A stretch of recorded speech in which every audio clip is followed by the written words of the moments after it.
Assalamualaikum warahmatullahi wabarakatuh. Abdi bade ngadongeng si Pecah jeung Biruang.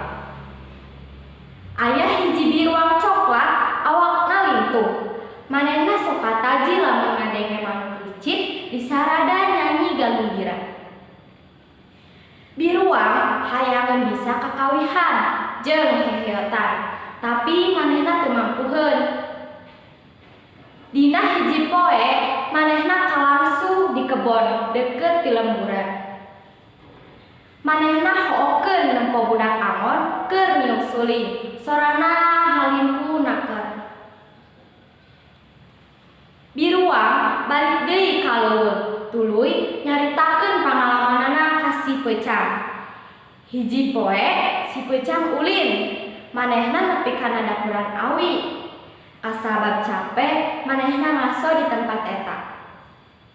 Keur kitu, kadenge suara reketan awi anu lumayan halimpu, sanajan teu halimpu ka sora suling. Ngadenge kitu, bijil sifat jailna. Manehna boga maksud ngaheureuyan babaturanana nyaeta si Biruang. Si Pecang lulumpatan neangan Biruang. Akhirna si Biruang kapanggih keur mandi di hiji talaga. "Cang, ya urang ngeueum, hawa kacida panasna." "Hei Biruang," ceuk Pecang. "Akanan anjeun resep musik, hayu milu ka kuring, urang tunjukkeun konser musik alami anu halimpu pisan." "Wah, nu bener Cang, hayu urang indit." Di kaanggangan Biruang ningali Pecang bangun keur niup suling tina awi. "Cang, tibatan kuring ukur nempokeun, ajarkeun kuring main suling," ceuk Biruang ari ngadeukeutan Pecang.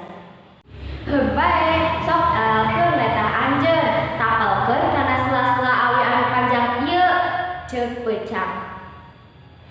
Si Pecang buragiru ngaheot ngageroan angin. Teu lila ti harita, angin ngahiliwir cukup keur ngendeg-ngendeg tangkal awi. Awi ngareket nyepet tungtung letah Biruang. Biruang ngajerit nyerieun. Untung manehna gancang metot letahna.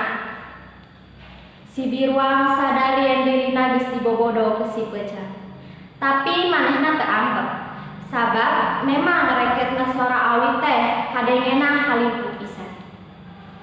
Si Biruang nepi ka sare tibra ngadengekeun suara reketan awi anu kadengena halimpu pisan. Sakitu wae dongeng ti abdi. Wassalamualaikum